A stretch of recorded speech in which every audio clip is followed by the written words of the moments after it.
நெல்லை மாவட்டம் ராமநாதபுரம் அருகே உதயத்தூரில் டாடா சுமோ வாகனம் பின்னோக்கி இயக்கப்பட்ட போது 5 வயது சிறுமி சக்தி மஞ்சுளா டயர் சக்கரத்தில் நசுங்கி உயிரிழந்தார். அவரது சகோதரி முத்துராணி படுகாயங்களுடன் மருத்துவமனையில் அனுமதிக்கப்பட்டுள்ளார்.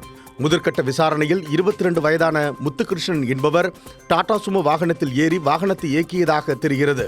ராமநாதபுரம் போலீசார் இந்த சம்பவம் குறித்து விசாரணை மேற்கொண்டு வருகின்றனர்.